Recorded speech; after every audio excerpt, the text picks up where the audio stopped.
नमस्कार, आप सभी का बहुत स्वागत है न्यूज नेशन के डिजिटल प्लेटफॉर्म पर। आपके साथ हूं मैं खुशबू मनोरमा मिश्रा। नमस्कार, आपके साथ में लक्ष्मी उपाध्याय। आज उस खबर की बात होगी जिस पर देश नहीं पूरी दुनिया की निगाह है। जी हाँ, बात होगी नसरल्लाह के खत्म होने के बाद अगला हिजबुल्लाह का कमांडर कौन। इसके सवाल तभी से खड़े होने लगे थे जब से आईडीएफ की ओर से आधिकारिक तौर पर पुष्टि की गई थी कि हसन नसरल्लाह को मौत के घाट उतार दिया गया है। हिजबुल्लाह के हेडक्वार्टर पर जो अटैक किया उसमें नसरल्लाह मारा गया है। अब उसके बाद ये सवाल खड़ा हो रहा था कि आखिर अब हिजबुल्लाह की कमान किसके हाथ में होगी, आखिर वो कौन सा चेहरा होगा जो अब नसरल्लाह की जगह लेगा। तो उस चेहरे के नाम का ऐलान कर दिया गया है और वो चेहरा बेहद करीबी बताया जा रहा है। नसरल्लाह का नाम क्या है ये समझिए। हिजबुल्लाह के रिश्तेदार हैं आसिम शफीउद्दीन, ये नाम है और इसी नाम को अब हिजबुल्लाह की कमांड दे दी गई है। यानी कि अब हिजबुल्लाह का अगला मुखिया जिसका नाम सार्वजनिक तौर पर सामने आया वो है आसिम शफीउद्दीन।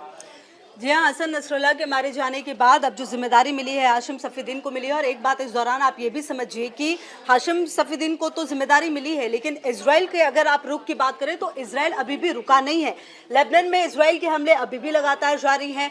कई हमले किए गए हैं, कई लोगों की जान जा रही है और सीधे सीधे जो नेतन्याहू हैं उनका ये कहना है कि ये हमले रुकेंगे नहीं और ये हमले जो है वो लगातार होंगे। इसका मतलब साफ है कि इजराइल कहीं से भी अब रुकेगा नहीं और इजराइल की तरफ से एक क्लियर संदेश दे दिया गया है कि जिन लोगों की भी नजर इजराइल पर है, चाहे वो किसी भी तरीके से है, उनको खत्म किया जाएगा। और अगर आप ये बात करें आसिम शफीउद्दीन की तो 1964 में दक्षिण लेबनान के दीर कानून एंड नाहर में ये जन्मा है। आसिम शफीउद्दीन एक प्रमुख लेबनानी शिया मौलवी और हिजबुल्लाह का सीनियर लीडर है जिसके पास अब ये जिम्मेदारी दी गई है।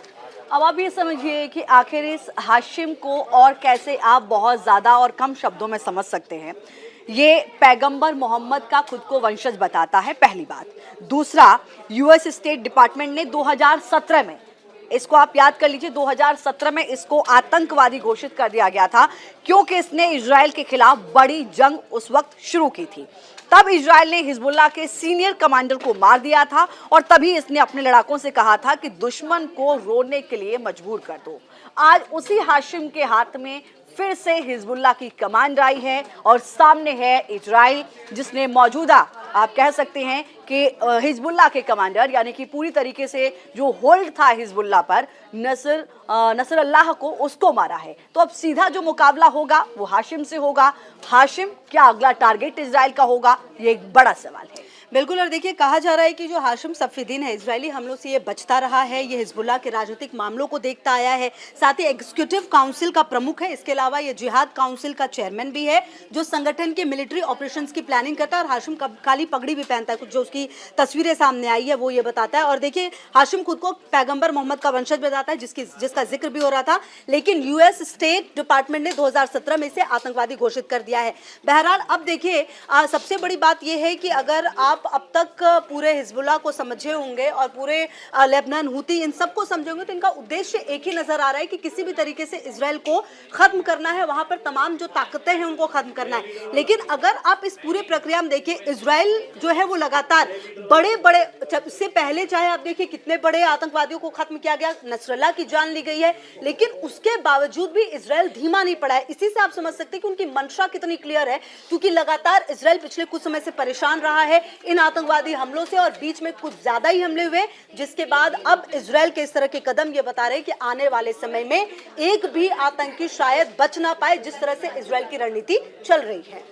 अब आप समझिए कि नसरल्लाह को मौत के घाट उतार देना ये इजराइल की अपने आप में एक बड़ी अचीवमेंट है। आप कह सकते हैं कि नेतन्याहू के लिए बड़ी अचीवमेंट है कि नसरल्लाह को उसी के हेडक्वार्टर में, उसी की जमीन पर 14 मंजिला इमारत को ध्वस्त करते हुए सबसे नीची मंजिल में खाक में मिला देना। ये होती है स्ट्रेटेजी जो पूरी प्लानिंग के साथ फॉलो किया गया और उसका रिजल्ट भी इजराइल के पक्ष में 100% आया। अब सवाल यह है कि अब आगे इजराइल यहां से क्या करेगा। और सिर्फ इजराइल ही नहीं, यहां पर आपको ध्यान देना होगा अमेरिका का रोल भी आगे क्या रहेगा, ईरान का रोल भी आगे क्या रहेगा, इराक का रोल भी आगे क्या रहेगा, हिजबुल्लाह का तो रहेगा ही, और हमास का भी आगे क्या इसमें जो है वो पक्ष देखने को मिलेगा। ये है चूंकि अमेरिका की ओर से, बाइडेन की ओर से इस पूरे मामले के बाद यानी नसरल्लाह की मौत के बाद बयान सामने आया। उन्होंने कहा कि वो हजारों लोगों की मौत का जिम्मेदार था और उन लोगों के परिवारों को इंसाफ मिला है। यानी जाहिर है कि नसरल्लाह की मौत पर अमेरिका का क्या स्टैंड है ये क्लियर हो चुका है। अब आप समझिए कि ईरान, चूंकि इस्माइल हानिया की मौत के बाद भी ये खबर सामने आ रही थी कि क्या ईरान कोई बड़ा कदम उठाएगा, लेकिन ऐसा नहीं हुआ। इस्माइल हानिया का जिस तरीके से भी जिन हालातों में उसकी हत्या हुई उसको लेकर हालांकि इजराइल ने कोई आधिकारिक तौर पर बयान नहीं दिया, लेकिन नसरल्लाह की मौत को लेकर आईडीएफ ने खुले तौर पर ऐलान किया कि हमने दुश्मन को उसके घर में जाकर खत्म कर दिया। उन्होंने कहा कि अब नसरल्लाह आगे और आतंकित किसी को नहीं कर पाएगा। ये सोशल मीडिया पर बाकायदा ट्वीट किया गया आईडीएफ की ओर से।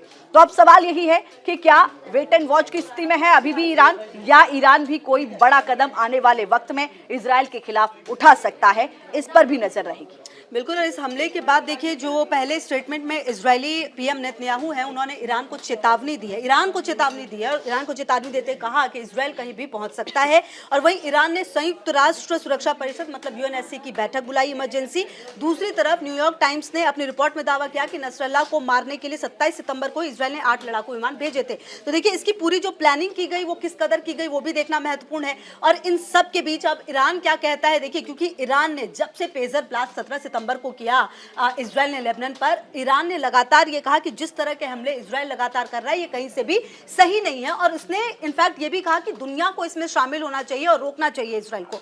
लेकिन इजराइल फिलहाल किसी की सुनने वाला लग नहीं रहा, और जिस तरीके से वो हमले कर रहा है और जिस तरीके से अब नेतन्याहू का बयान आ रहा है कि इजराइल कहीं भी पहुंच सकता है, तो आप उसकी मंशा को समझिए। और देखना आने वाले समय में निश्चित तौर पर महत्वपूर्ण है कि क्या ये जो नया व्यक्ति प्रमुख बना है उसकी जिम्मेदारी क्या होगी और किस तरह की मंशा के साथ वो इजराइल पर एक्शन लेता है। क्योंकि देखिए हिजबुल्लाह भी कहीं से रुका नहीं है। अगर आप ये कहें कि नसरल्लाह के मरने के बाद, उनको खत्म करने के बाद हिजबुल्लाह बिल्कुल शांत पड़ गया, तो ऐसा हुआ नहीं है। हिजबुल्लाह की तरफ से भी हमले किए जा रहे हैं लगातार इजराइल के कई जगहों पर। तो ऐसे में आने वाले समय में ये परिस्थिति देखना बेहद महत्वपूर्ण होगा। निश्चित तौर पर देखिए नया चेहरा जो हाशिम जिसे चुना गया है वो अब तक जो है वो इजराइल के हमलों से खुद को बचा रहा था, खुद भागा भागा फिर रहा था, और वो बेहद करीबी माना जाता है, नसरल्लाह का रिश्तेदार भी बताया जाता है। हालांकि कई लोग कह रहे हैं कि वो भाई है, लेकिन शायद कोई दूर के रिश्ते में वो उसका भाई भी लगता है। लेकिन उसकी जो है वो पहुंच हिजबुल्लाह, अगर आप पूरे उसमें बात करें तो एक अपनी पकड़ उसकी अच्छी है, और इसीलिए उसको ये जिम्मेदारी दी गई है। क्योंकि इजराइल के खिलाफ वो हमेशा से अपना एक आक्रामक रुख उसका रहा है,